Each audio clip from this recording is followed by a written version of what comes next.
ఈ సెషన్లో మనం ఆరాకిల్ పిఎల్ఎస్క్యూఎల్లో ఉండే కంట్రోల్ స్టేట్మెంట్స్ ఎలా వర్క్ అవుతాయి ఏంటి అనేది ఈ సెషనే కాదు, కంటిన్యూస్ సెషన్స్ కూడా వీటి బేస్ మీదనే నడుస్తూ ఉంటాయి అన్నమాట. సో ఇక్కడ control statements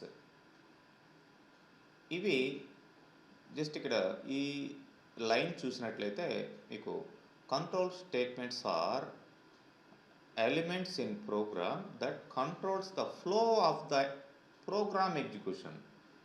Controls the flow of the program execution. That is very important. So అంటే మీకు జనరల్గా కంట్రోల్ ఫ్లో ఇంతకు ముందర మీరు ప్రీవియస్ సెషన్లో ఒక ప్రోగ్రామ్ చేస్తున్నారు. ఆ ప్రోగ్రామ్ని ఎగ్జిక్యూట్ చేసేటప్పుడు first line, second line, third line అట్లా లైన్ బై లైన్ ఎగ్జిక్యూట్ అవుతూ ఉంటుంది ప్రోగ్రామ్ ఒక సీక్వెన్స్గా. అంటే మీ కంపైలర్ కావచ్చు, అంటే ఈ ప్రోగ్రామ్ని ట్రాన్స్లేట్ చేసేటివి ఇవన్నమాట. కంపైలరు, ఇంటర్ప్రేటరు, ఇవి ఇట్లాంటివి అసెంబ్లరు, ఇట్లాంటివి ట్రాన్స్లేటర్. అంటే మనం రాసిన కోడ్ని మిషన్ లాంగ్వేజ్లోకి మార్చేటివి. అవి step by step, line by line check చేసుకుంటూ వెళ్తాయి. Like in our previous programs, see ఇక్కడ కంట్రోల్ స్టేట్మెంట్స్ ఏమీ లేవు. ఫస్ట్ డిక్లేర్ అన్నా సమ్ వేరియబుల్స్ డిక్లేర్ చేసాం. సో ఇలా ఫ్లో ఇట్లా చెక్ చేసుకుంటూ వస్తుంది. అండ్ ఆ వేరియబుల్స్లోకి వాల్యూస్ని ఇన్పుట్ చేస్తున్నాం. ఇన్పుట్ చేసిన వాల్యూస్ని అవుట్పుట్ చేస్తున్నాం. సో ఈ ఫ్లో ఇట్లా వచ్చేస్తుంది, అంతే, ఎండ్ అయిపోతుంది. బట్ ఫ్లో అనేది మధ్యలో మీరు సమ్ బ్రేక్ చేయాలి. ఈ ఫ్లోని బ్రేక్ చేయాలంటే సమ్ డిసిషన్స్ తీసుకోవాలి. అండ్ అంటే ఈ స్టేట్మెంట్స్ని కొన్నిటిని వేటిలైనా సరే రిపీటెడ్గా ఎగ్జిక్యూట్ చేయాలి, మళ్ళీ మళ్ళీ ఎగ్జిక్యూట్ చేయాలి. లేదంటే వీటిల్లో కొన్నిటిని మనకి అవసరం లేదు అనుకుంటాం, అంటే కండిషనల్గా ఎగ్జిక్యూట్ చేయాలి. అన్ని స్టేట్మెంట్స్ వద్దు, కొన్ని స్టేట్మెంట్సే కావాలి. ఇట్లా ఈ ఫ్లో కంట్రోల్ ఫ్లో స్టేట్మెంట్స్ అని ఎందుకన్నారంటే ఈ ఎగ్జిక్యూషన్ ఫ్లోని మధ్యలో కంట్రోల్ చేసేటివే కంట్రోల్ ఫ్లో స్టేట్మెంట్స్. సో అవి ఎలా వర్క్ అవుతాయి అనేది ఇక్కడ మనకి కాన్సెప్ట్. సో ఫస్ట్ మనకి ఇక్కడ ఉండే కంట్రోల్ ఫ్లో స్టేట్మెంట్స్లో ఇఫ్ అనేది very basic statement, very first statement. Not basic అనకూడదు, అది లేకుండా మనం ప్రోగ్రాంలో ఏది చేయకూడదు. ప్రతి ఒక్కటి కూడా ఇంపార్టెంట్. ఇక్కడ ఇఫ్ స్టేట్మెంట్. ఇఫ్ స్టేట్మెంట్ అనేది మనకి కండిషనల్గా ఏ స్టేట్మెంట్ ఎగ్జిక్యూట్ కావాలి, ఏ స్టేట్మెంట్ ఎగ్జిక్యూట్ కాకూడదు అనేది మనకి కండిషన్ పెట్టుకొని మనకి అక్కడ ఆ యొక్క ఎగ్జిక్యూషన్ని చేయడం జరుగుతుంది. ఇఫ్ స్టేట్మెంట్ ఇక్కడ గందరగోళంగా ఉంది అని మీరు ఏమీ అనుకోకండి. Very simple. సింపుల్గా మనం వాడాలి అంటే ఈ సింటాక్స్ని వాడతాం, లేదంటే ఈ సింటాక్స్, లేదంటే ఈ సింటాక్స్, లేదంటే ఈ సింటాక్స్. బట్ అన్నీ కూడా ఒకటే, ఇఫ్ అనేది ఒకటే. బట్ ఇట్లా డిఫరెంట్గా ఎందుకు యూజ్ చేసామంటే మీకు అర్థమయ్యే దానికోసం ఇట్లా స్ప్లిట్ చేశాను సింటాక్సెస్, అంతే. ఇఫ్ స్టేట్మెంట్ అన్నీ కలిపి ఇట్లా అనుకోండి, ఇంకా కూడా చాలా ఎక్స్పాండ్ చేసుకోవచ్చు. సో దట్ ఇక్కడ మనకి చూడండి, ఈ ఇఫ్ అనే control statement example, if the condition is right then only it will executes the following statement. ఇక్కడ ఒక శాంపుల్ ఎగ్జాంపుల్ మనం ఇవ్వడం జరిగింది, దీన్ని తీసుకుందాం. సో దీన్ని తీసుకొని మన ఎస్క్యూఎల్ డెవలపర్లోకి వెళ్తున్నాం. ఓకే, నేనేం చేశాను, ఇక్కడ ఏ అనే వేరియబుల్ని ఒకదాన్ని డిక్లేర్ చేశాను. అండ్ ఇక్కడ బిగిన్కి ఎండ్కి మధ్యలో మనం ఈ కోడ్ రాసాం. ఏంటంటే A:=A అంటే ఏమవుతుంది, ఏలోకి వాల్యూని ఇన్పుట్గా తీసుకుంటుంది అది. ఓకే, ఏలో 10 ఎంత సంథింగ్, అంటే ఇక్కడ 3 తీసుకున్నాం కాబట్టి మీరు 999 వరకు ఇవ్వచ్చు వాల్యూస్. 1000 ఇస్తే అక్కడ 1000 అనేది ఎన్ని డిజిట్స్ మీకు 4 డిజిట్స్ వచ్చేసాయి. 1000 ఇవ్వకూడదు. 1000 ఇవ్వాలి అంటే మీరు ఇక్కడ like you can say 5 4 or 5 or 6 అంటే 1 lakh అంటే 6 డిజిట్స్ వరకు మీరు నెంబర్ ఇవ్వచ్చు అని అర్థం. సో ఇది ఇన్పుట్ అనేది మనం తీసుకుంటున్నాం. If A greater then 0 then అంటే ఇది కండిషన్ అనమాట. ఏ యొక్క వాల్యూ 0 కంటే ఎక్కువ ఉంటే ద నంబర్ ఈజ్ పాజిటివ్ అని ప్రింట్ చేస్తాం. ఎండ్ ఇఫ్ చూడండి, ఇది ఒక బ్లాక్ అంట. ఇఫ్ ఇక్కడ స్టార్ట్ అయింది, ఇక్కడ ఎండ్ అయిపోతుంది. ఎండ్ స్పేస్ ఇఫ్ అండి, కలిపి ఉండకూడదు. If condition then end if. ఈ కండిషన్ రైట్ అయితే ఈ స్టేట్మెంట్ అనేది మీకు ఎగ్జిక్యూట్ అవుతుంది, లేకపోతే ఎగ్జిక్యూట్ కాదు. Let us see the result of this simple program. Execute చేస్తున్నాను. Enter a value. Okay, I'm giving something 200. మరి 200 ఇచ్చినప్పుడు మీకు దీని యొక్క రిజల్ట్ ఇక్కడ మనకి ఈ అవుట్పుట్ స్క్రీన్ ఉంది కదా, డిబిఎంఎస్ అవుట్పుట్. ఇది ఆఫ్ కోర్స్ ఎస్ ఇక్కడ వస్తుంది, లేదంటే సెట్ సర్వర్ అవుట్పుట్ అన్న పైన కూడా వస్తుంది. నేను ఒక్కసారి సెట్ సర్వర్ అవుట్పుట్ అని ఇచ్చేస్తాను. పైన వస్తుంది, పై స్క్రీన్లో కూడా set server output on. Okay, ఇప్పుడు దీన్ని ఎగ్జిక్యూట్ చేసాం. మళ్ళీ ఎగ్జిక్యూట్ చేస్తున్నాను అండ్ సంథింగ్ 2000 ఇచ్చాను. Okay, the number is positive అని పైన వచ్చింది. మన మెయిన్ అంటే డిబిఎంఎస్ అవుట్పుట్ స్క్రీన్లో రావాలంటే దీన్ని ఈ కనెక్షన్ని యాడ్ చేసుకోవాలి. ఓకే, ఇప్పుడు మళ్ళీ ఎగ్జిక్యూట్ చేస్తే మీకు ఇక్కడ కూడా వస్తుంది సంథింగ్, ఏదో ఒక నెంబర్ ఇవ్వండి. The number is positive. ఈ డిబిఎంఎస్ అవుట్పుట్ స్క్రీను లాస్ట్ క్లాస్లో చెప్పున్నాను. ఇక్కడ వ్యూలోకి వెళ్ళి అక్కడ కనిపించకపోతే ఇట్లా డిబిఎంఎస్ అవుట్పుట్ అని తీసుకోండి. ఈ విండో వస్తుంది. ఒకవేళ సైడో ఎక్కడో ఉంటే దాన్ని డ్రాగ్ చేసి పక్కకి ఇట్లా పెట్టుకోండి కింద మీకు కంఫర్ట్గా. సో ఓకే, మరి ఇప్పుడు నేను again I'm executing. I'm giving -34 అని ఇస్తున్నానండి. Procedure successfully completed but there is no result. ఇక్కడ రిజల్ట్ లేదు, ఇక్కడ రిజల్ట్ లేదు. ఎందుకు రిజల్ట్ రాలేదు? మనం ఇచ్చిన కండిషన్ ఏంటి? ఇక్కడ just if the number is greater then 0 అయితేనే ఇది ప్రింట్ కావాలి, లేదంటే లేదు. So this is what if condition then statement. దీని కింద ఉన్న స్టేట్మెంట్స్ అన్నీ ఎప్పుడు ఎగ్జిక్యూట్ అవుతాయి? ఆ కండిషన్ సాటిస్ఫై అయినప్పుడే ఎగ్జిక్యూట్ అవుతాయి. ఓకే, నెక్స్ట్ ఇఫ్ని ఇంకొక విధంగా ఎల్స్ కూడా పెట్టి వాడచ్చు. దీన్నే మనం కాస్త ఇట్లా ఇస్తున్నానండి. Else what I'm going to do, copy this one and paste here. The number is negative అని ఇస్తానండి. నెగటివ్. Okay, try this.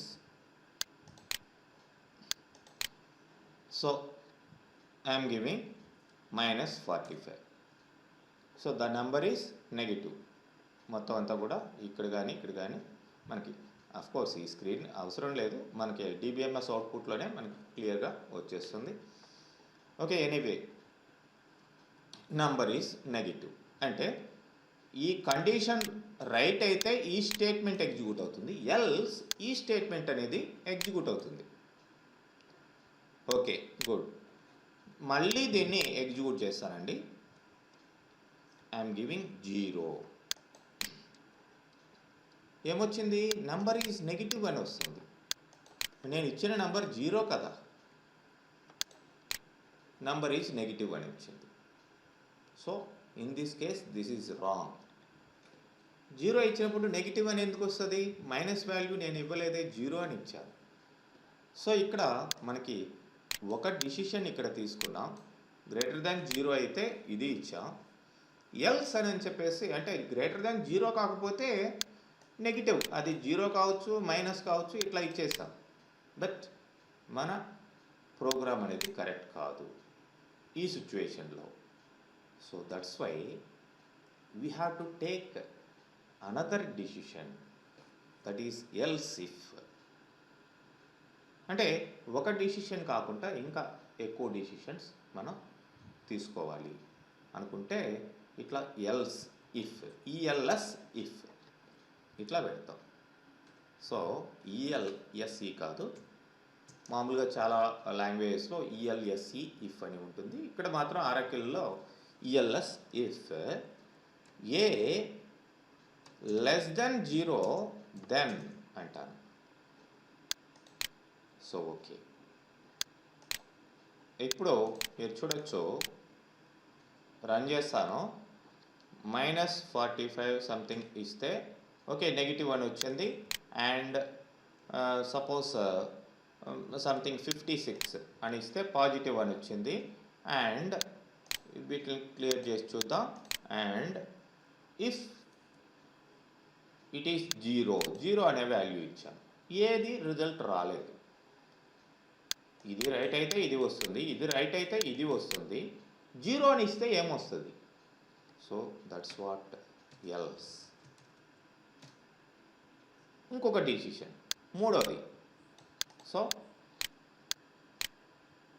ఇక్కడ నేను ఎల్స్ అంటే గ్రేటర్ దాన్ 0 కాకపోయినా, లెస్ దాన్ 0 కాకపోయినా, ఇదేంటిది, ద నంబర్ ఈజ్ 0 అని రావాలి.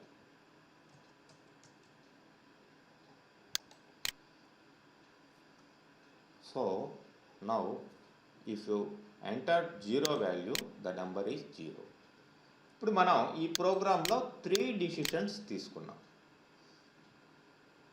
ఇట్లా మీరు ఏ ప్రోగ్రామ్నైనా సరే, నాట్ ఓన్లీ ఇన్ ఆరాకిల్లో లెంతీ ప్రోగ్రామ్స్ ఏమీ ఉండవు జనరల్గా, ఎందుకంటే ఇది డేటాబేస్ రిలేటెడ్ కాబట్టి కొంతవరకు ఉంటాయి అక్కడ ఉండే దీన్ని బట్టి, లైక్ ప్రొసీజర్స్ అవన్నీ రాస్తాం. బట్ ఏ జావానో ఇట్లాంటి లాంగ్వేజ్లో రాసినప్పుడు థౌజండ్స్ ఆఫ్ లైన్స్ కోడ్ అనేది ఇక్కడ మనం యూజ్ చేయం. బట్ ఎక్కడైనా సరే ఈ కంట్రోల్ స్టేట్మెంట్స్ని మనం యూజ్ చేయడం అనేది తెలిస్తే ప్రాపర్గా, that's what logic, programming logic అంటారు. మరి ఆ ప్రోగ్రామింగ్ లాజిక్ని ఎట్లా ఇంప్లిమెంట్ చేస్తున్నాం అనేది తెలిస్తే దేంట్లో అయినా సరే మీరు ప్రోగ్రామింగ్ సక్సెస్ఫుల్గా రాయొచ్చు. ఇదే ఇఫ్ జావాలో ఉంటుంది, సిలో ఉంటుంది, C++లో ఉంటుంది, C#లో ఉంటుంది, పైథాన్లో ఉంటుంది. బట్ సంథింగ్ అంటే సింటాక్స్ కాస్త డిఫరెన్స్ ఉండొచ్చు, కానీ మెయిన్ ఏం అయితే ఇంతే. మరి అదే లాజిక్ బిల్డింగ్ ఎట్లా అనేది మీరు ప్రోగ్రామింగ్లో తెలుసుకునేదానికి ఫస్ట్ కంట్రోల్ స్టేట్మెంట్స్లో ఇక్కడ నేను డేటాబేస్కి సంబంధించి ఎటువంటి ప్రోగ్రామ్ రాయలేదు, అదే నెక్స్ట్ వస్తాయి మనకి. డేటాబేస్ని ఎట్లా యాక్సెస్ చేయాలి ఎవ్రీథింగ్ తర్వాత వస్తాయి. ఫస్ట్ అసలు ఈ కంట్రోల్ స్టేట్మెంట్స్ని ఎలా యూజ్ చేయాలి ప్రాపర్గా అని తెలిసి ఉంటే మీకు ప్రోగ్రామింగ్ అనేది సక్సెస్ఫుల్గా చేయగలుగుతారు దేంట్లో అయినా సరే. ఓకే, సో ఇప్పుడు నేను ఇదే ఇఫ్ కండిషన్ ద్వారా what I'm going to do is like A B something C, ఇట్లా 3 వేరియబుల్స్ తీసుకుంటారు. ఫస్ట్ ఏబి తీసుకుందాం. ఏబిలలో ఏది పెద్దది? If A greater then B, then A is big అని ఇస్తానండి. A is big. ఎల్స్ నేను ఎల్స్ ఇఫ్ వాడను, ఏ ఈజ్ బిగ్ అని సింపుల్గా ఇచ్చేస్తాను. తర్వాత ఇట్లా 2 డిసిషన్సే ఫస్ట్ తీసుకునేదానికి ట్రై చేస్తాను. ఎల్స్ ఏ పెద్దది కాకపోతే ఇంకేముంటుంది, B is big అంటాను.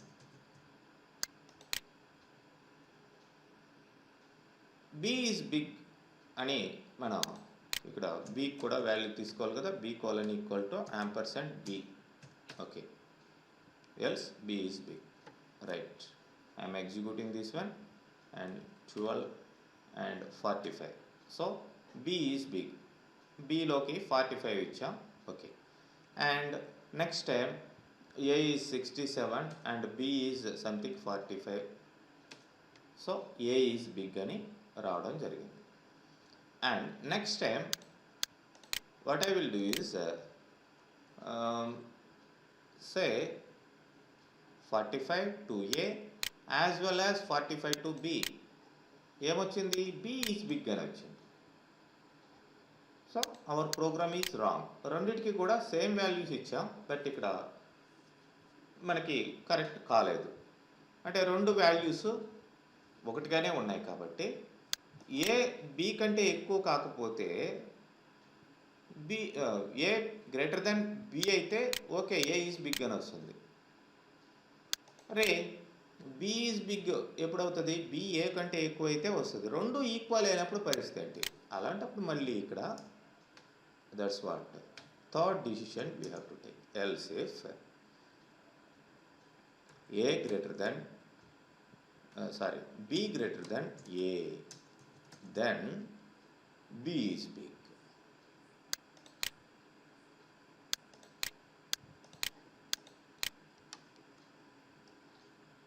So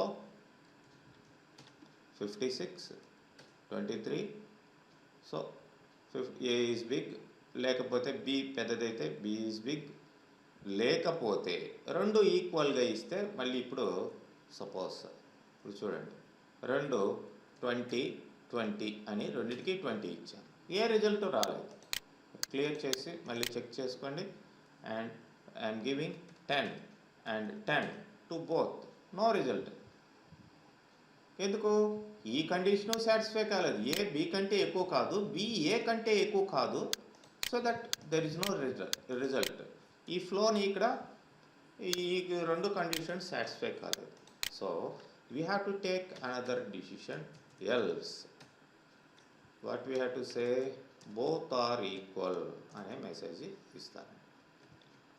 సో అంటే A లో 45 B లో 45 ఉంది అనుకోండి. సో ఆబ్వియస్లీ ఆర్ ఈక్వల్ ఇట్లా. సో ఇప్పుడు లైక్ ఏలో 20 ఇచ్చాను, బిలో కూడా 20 ఇచ్చాను. ఇప్పుడు ఏమొస్తుంది? A and B are equal అనే మెసేజ్ వస్తుంది. ఇక్కడ మూడు డిసిషన్స్ మనం తీసుకున్నాం ఇట్లా అన్నమాట. And next I'm taking another variable. So in this see I am going to accept a value for C also. ఇప్పుడు ఏబిసిలలో ఏది పెద్దది అనేది మనకు program. If A greater then B and A C కంటే కూడా ఎక్కువ ఉండాలి. అండ్ అనే లాజికల్ ఆపరేటర్ ఉంది. ఫస్ట్ స్టార్టింగ్లో మీకు చెప్పుకుంటాం logical operators. A greater than C, then only A is big. A బికి సికి రెండింటికంటే ఎక్కువ ఉంటే ఇది బిగ్గెస్ట్ అవుతుంది. నెక్స్ట్ బిని చెక్ చేయాలి. B greater than A and అంటే ఒకే దాంట్లో రెండు డిసిషన్స్ మనం తీసుకుంటున్నాం. బి గ్రేటర్ దెన్ సి అయితే బి ఈజ్ బిగ్. మరి సి ఎప్పుడు అవుతుంది? Else if E L S if C greater than A and C greater than like B, then so the C is big అని ఇస్తాం. Okay, good. మనకి ఎగ్జాక్ట్గా రిజల్ట్ వస్తుంది. ఏది మనం like I'm giving A value 1 and B value 2 and C value 3. So ultimately it is giving the result C is big. Okay, next if you run, suppose A value 3, B value 2, C value 1, A is big. ఇట్లా మీకు ఈ మూడిట్లో ఏది పెద్దదో తెలిసిపోతుంది. But in case what I'm giving, A value 1, B value 1, C value కూడా 1, no result. అంటే ఇక్కడ first condition, second condition, third condition ఏది కూడా మ్యాచ్ కాలేదు. ఎందుకు? అన్ని నెంబర్లు ఒకటే ఇచ్చాం, అన్నిటికీ ఒకటే ఇచ్చాం. So we have to take else part here and say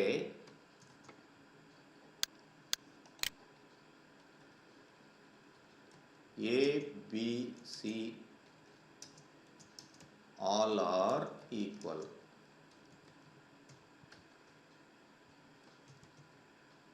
Like this. See, A value 1, B value 1 and C value also 1. All are equal అనే మెసేజ్ రావడం జరిగింది. ఓకే, ఇదనమాట. ఈ విధంగా ఇఫ్ కండిషన్ మీరు మల్టిపుల్ వేస్లో యూజ్ చేయొచ్చు. అదే ఇక్కడ if condition, else if condition, else statements, లేదంటే ఎల్స్ ఇఫ్ ఇంకా ఎన్ని కావాల్సి ఉంటే అది పెట్టుకుంటూ వెళ్ళచ్చు, మన ఇష్టం. ఓకే, ఇఫ్ స్టేట్మెంట్ అనేది ఒకటే, బట్ సింపుల్గా ఎలా ఉంటుంది, మల్టిపుల్ డిసిషన్స్ మనకు కావాలన్నప్పుడు ఇట్లా ఎన్హాన్స్ చేసుకుంటూ వెళ్ళచ్చు అనేది ఇక్కడ కాన్సెప్ట్ అన్నమాట. Okay, right. ఇది ఇఫ్ కండిషన్ అనేది సెలెక్టివ్ స్టేట్మెంట్, సెలక్షన్ స్టేట్మెంట్ అంటాం. ఏ స్టేట్మెంట్స్ కావాలి, ఏ స్టేట్మెంట్స్ వద్దు అనేది ఇక్కడ డిసిషన్ అనేది తీసుకోవడం జరుగుతుంది. నెక్స్ట్ ఇక్కడ లూప్స్ ఉంటాయి. While loop, for loop, loop, exit loop, ఇవన్నీ కూడా ఒక కేటగిరీ ఆఫ్ స్టేట్మెంట్స్. ఇవేంటంటే ఈ లూపింగ్ అంటే రిపీటెడ్గా స్టేట్మెంట్స్ని మళ్ళీ మళ్ళీ ఎగ్జిక్యూట్ చేసేదే మనం ఇక్కడ లూప్ అని చెప్పచ్చు. Like see in this programme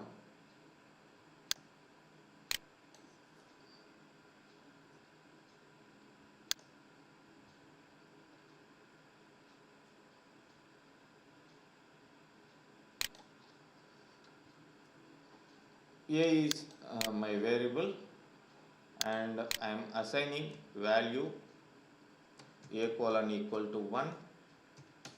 I want to increment values to A and I want to print all the values of A. So ఇక్కడ దీంట్లో A యొక్క వాల్యూని సింపుల్గా నేను ప్రింట్ చేయాలి అనుకుంటాను. అండ్ ఈ అండ్ ఇఫ్ ఇవన్నీ ఉండవు. మనకి సింటాక్స్ ఏంటి ఇక్కడ, వైల్ కండిషన్, దాని తర్వాత లూప్, దాని మధ్యలో ఎన్ని స్టేట్మెంట్స్ మీకు కావాలో అవి పెట్టవచ్చు. లాస్ట్లో ఎండ్ స్పేస్ లూప్. ఇక్కడ స్పేసెస్, సెమీకోలన్స్ ఇవి చాలా జాగ్రత్తగా మెయింటైన్ చేయాలి. A less than or equal to 10, నేను ఏలోకి 1 నుంచి 10 దాకా నెంబర్స్ని ఇంక్రిమెంట్ చేసుకుంటూ వెళ్తాను, లూప్ అంటాను. So end loop, end space loop. ఏలోకి ఇనిషియల్గా వాల్యూని 1 ఇచ్చానండి. ఇక్కడికి వస్తుంది while A less than or equal to 10. Yes, A అనేది 10 కంటే తక్కువే ఉంది కాబట్టి ఏమవుతుంది, మనకి ఈ కండిషన్ రైట్ అవుతుంది. లూప్ అంటే ఇది రిపీటెడ్గా ఈ కండిషన్ ట్రూ అయినంత వరకు ఇది కంటిన్యూస్గా ఎగ్జిక్యూట్ అవుతూనే ఉంటుంది రిపీటెడ్గా. ఇఫ్ లాగా నెక్స్ట్ స్టెప్కి వెళ్ళిపోదు, లేదంటే ఎలిమినేట్ చేయదు. ఈ కండిషన్ రైట్ అయినంత వరకు ఇది లూప్లో తిరుగుతూనే ఉంటుంది. సో ఫస్ట్ ఏ వాల్యూ ఏం ప్రింట్ అవుతుంది, 1 అనేది ప్రింట్ అవుతుంది. ఎండ్ లూప్ అని ఇచ్చాం, మళ్ళీ పైకి వెళ్తుంది. ఏ వాల్యూ ఎంత ఉంది, 1 ఉంది. ఇట్లా కంటిన్యూస్గా ఏ వాల్యూ 1 ఉంది కాబట్టి 1 ప్రింట్ చేస్తూనే ఉంటుంది. ఎప్పటికీ ఇది ఎండ్ కాదు. ఎందుకు ఏ వాల్యూ 1 ఉంది, ఎప్పటికీ ఏ వాల్యూ 10 కాలేదు. సో మనం ఏం చేస్తాం ఇక్కడ a colon equal to a plus 1 అని ఇస్తాం. అంటే ఏ వాల్యూని ఒకటే ఇంక్రిమెంట్ చేస్తున్నాం ప్రతిసారి. ఫస్ట్ 1 ప్రింట్ అవుతుంది, తర్వాత ఏ వాల్యూ 2 అవుతుంది, మళ్ళీ ఇక్కడికి వచ్చి S 2 is less than 10, okay less than or equal to 10, okay 2 print అవుతుంది, తర్వాత 3 అవుతుంది, 3ని చెక్ చేసుకుంటే మళ్ళీ 4, ఇట్లా 10 వరకు వస్తుంది. తర్వాత 11 అయిపోతుంది. 11 అయినప్పుడు ఈ లూప్ అనేది ఇక్కడ కండిషన్ ఫెయిల్ అయిపోతుంది, అప్పుడు ఎండ్ లూప్ బయటకు వచ్చేస్తుంది program. So in this case see the result.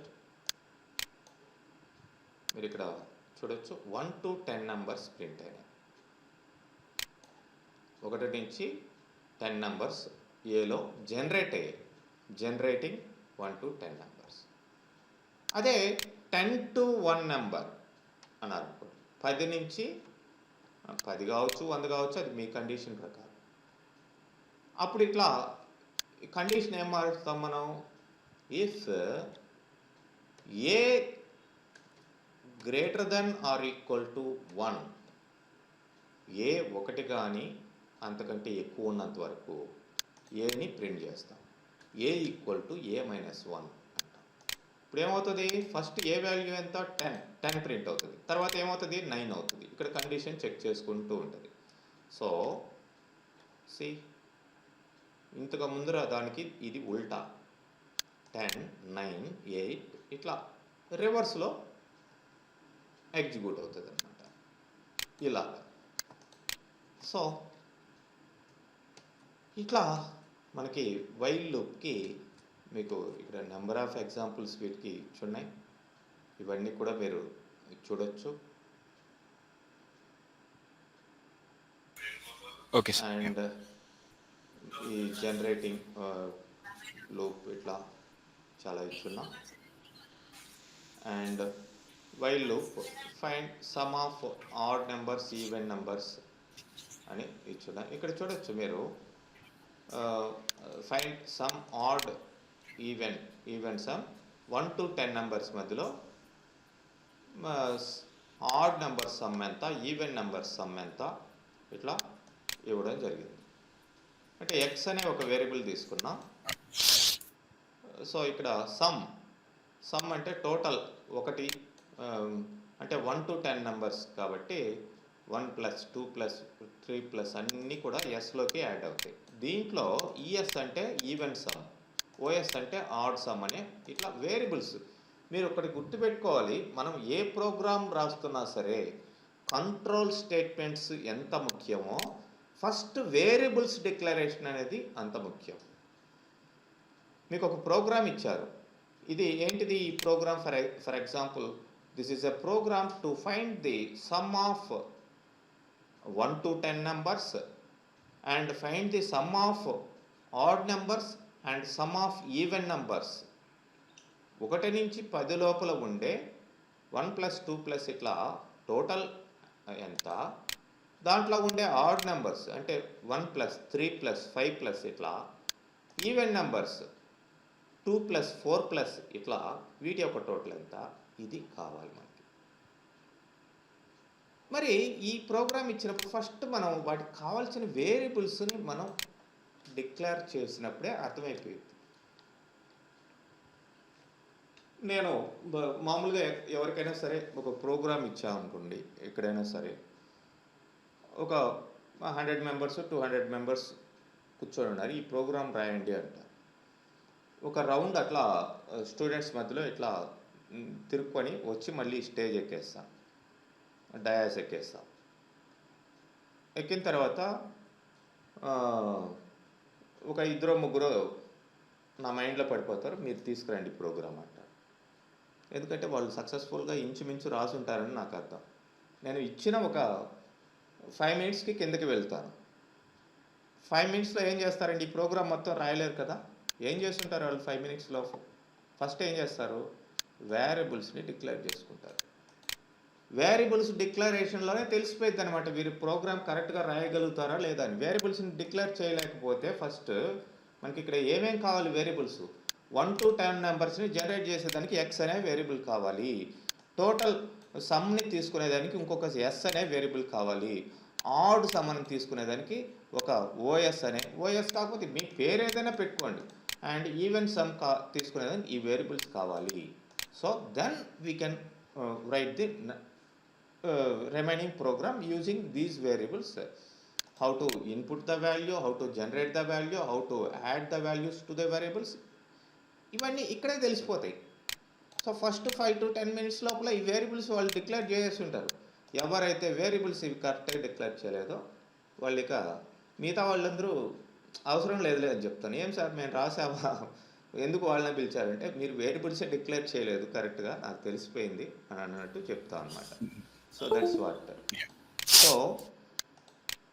ఇక్కడ మీకు ఎక్స్ అనే వేరియబుల్ మనం తీసుకున్నాం. ఎక్స్ని 1 నుంచి x ≤ 10 ఇక్కడ దాకా జనరేట్ చేస్తున్నాం. దాని మధ్యలో ఇక్కడ మోడ్ అనే ఫంక్షన్ని యూజ్ చేస్తాం.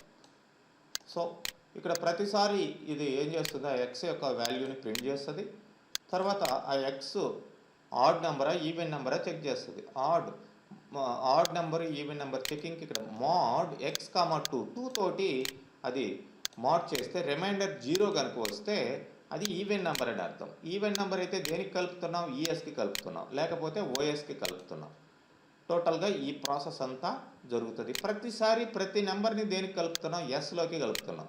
1 + 2 + 3 ఇట్లా ప్రతిసారి ఎక్స్ ఫస్ట్ స్టార్టింగ్లో 1 ఉంది కాబట్టి ఎక్స్ని ఇంక్రిమెంట్ చేసుకుంటూ పోతున్నాం. 1 2 3 ఇట్లా ఇదంతా కూడా ఈ లూప్లో ప్రాసెస్లో జరిగిపోతుంది. ప్రతిసారి 1 2 3 నెంబర్స్ ఇవి ప్రింట్ అవుతున్నాయి. లాస్ట్లో మనకి ఆడ్ నెంబర్స్ ఏంది, ఈవెన్ నెంబర్స్ ఏంది, టోటల్ నెంబర్స్ ఏంటి అనేది లాస్ట్లో మనకి వస్తుంది. This is programme. జస్ట్ ఒక దాంట్లో మీరు ప్రోగ్రామింగ్ కరెక్ట్గా ఏదైనా ఏ లాంగ్వేజ్లో అయినా సరే చేయగలిగారు అంటే ఆటోమేటిక్గా ఆ లాజిక్ని బేస్ చేసుకొని మీరు దేంట్లో అయినా చేయొచ్చు. చూడండి 1 2 10 నెంబర్స్ ప్రింట్ అయ్యాయి.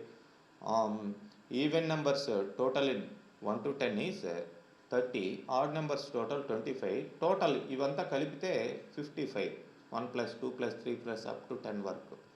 ఇది ప్రోగ్రామ్ ఇలా ఉంటుందన్నమాట. సో అండ్ మనకి నెక్స్ట్ వచ్చేసి ఇక్కడ ఇలా మీరు ఏదైనా సరే చేయొచ్చండి. For example you try to do a program like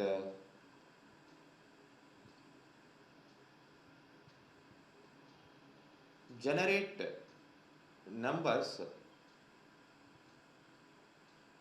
between 1 to 100 with the period of 5. అంటే 1 నుంచి 10 దాకా పీరియడ్ ఎంత తీసుకుంటారు, 5. అంటే లైక్ సపోజ్ 0 to 100 అనుకుందాం. 0 5 10 ఇట్లా ఇంక్రిమెంట్ చేసుకుంటూ వాటిలంతా ప్రింట్ చేయాలి. అట్లాంటి మీరు ఓన్గా కూడా ఊహించి చేయొచ్చు అనమాట. అట్లాంటి ప్రోగ్రామ్ వైల్ లూప్ ద్వారా చేయొచ్చు. నెంబర్ ఆఫ్ ఉంటాయి ఇట్లా. లైక్ ఇక్కడ మీకు చాలా ఎగ్జాంపుల్స్ కూడా లాస్ట్లో ఇచ్చున్నాను ఎట్లా చేయాలి ఏంటి అనేది. ఓకే. అండ్ నెక్స్ట్ ఇక్కడ ఫర్ లూప్ అనేది వస్తుందండి. ఫర్ లూప్ వస్తుంది, లూప్ వస్తుంది, ఎగ్జిట్, గో టు, ఇవన్నీ స్టేట్మెంట్స్ వస్తాయి. ఫస్ట్ అయితే బేసిక్గా ఈ స్టేట్మెంట్స్ని చూడండి. ఓకే. వాటిని చూసిన తర్వాత నెక్స్ట్ క్లాస్లో మిగతా కంట్రోల్ స్టేట్మెంట్స్ మనం ఫినిష్ చేద్దాం. ఓకే.